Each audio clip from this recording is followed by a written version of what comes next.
So this video is another in the series on writing analytically in response to the film Red Dog. And this video is going to focus on writing conclusions. So by this point, you should have written your introduction, your 3 body paragraphs, and now you're just at the point of concluding your essay and wrapping it up. So the purpose of a conclusion is to kind of zoom back out for your reader. So you have provided lots of specific claims and evidence in your body paragraphs. You've really gotten into the nitty-gritty of the film. You've explored film techniques. You've provided quotations. And now what you need to do is just sort of remind your reader of the big ideas of your essay. So remind them of your overall contention and finish off with a lovely statement that connects back to what you feel Kriv Stenders is really trying to communicate through this film.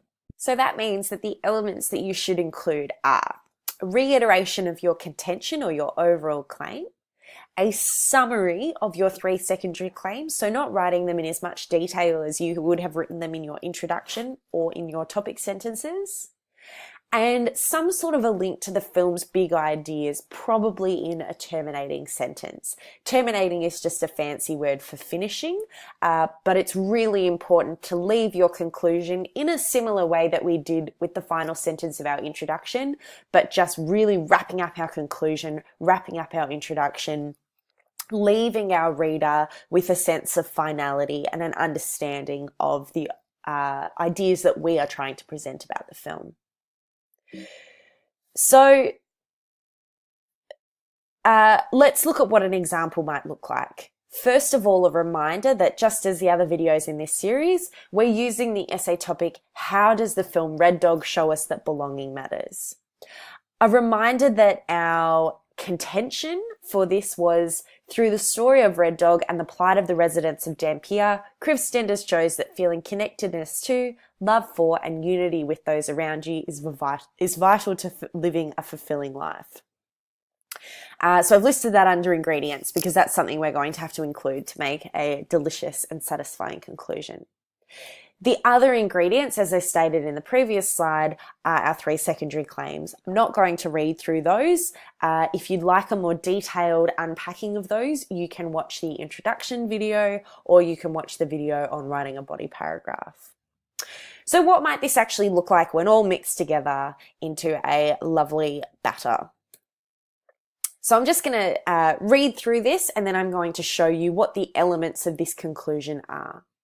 For the residents of Dampier in Kriv Stenders' Red Dog, becoming connected to their town and the people within it is ultimately what changes the course of their lives.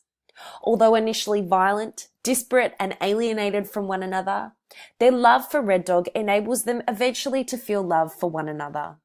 The transformation of the characters of John and Jocko, in conjunction with the stark change in the community that the structure of the text emphasizes to audience, conveys Stenders' central idea that feeling a sense of belonging is the key to living a happy and rewarding life in unity with those around you.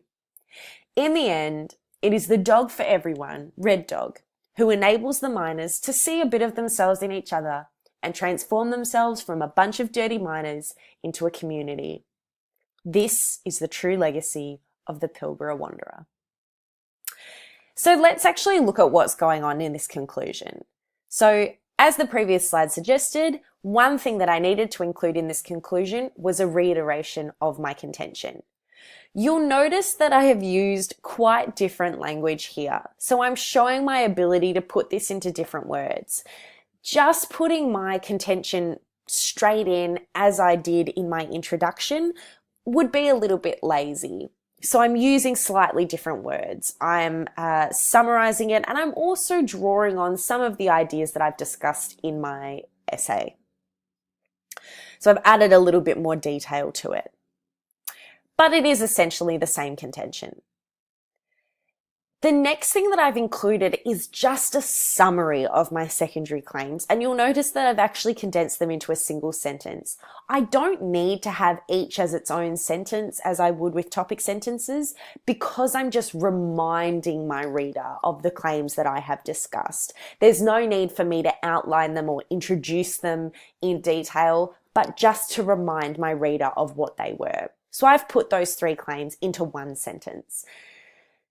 Finally, and this is the trickier part, this similarly to your introduction, it requires sort of a bit of flair, a bit of artistic ability and a willingness to experiment with something that's really going to convey that sense of finality to your reader.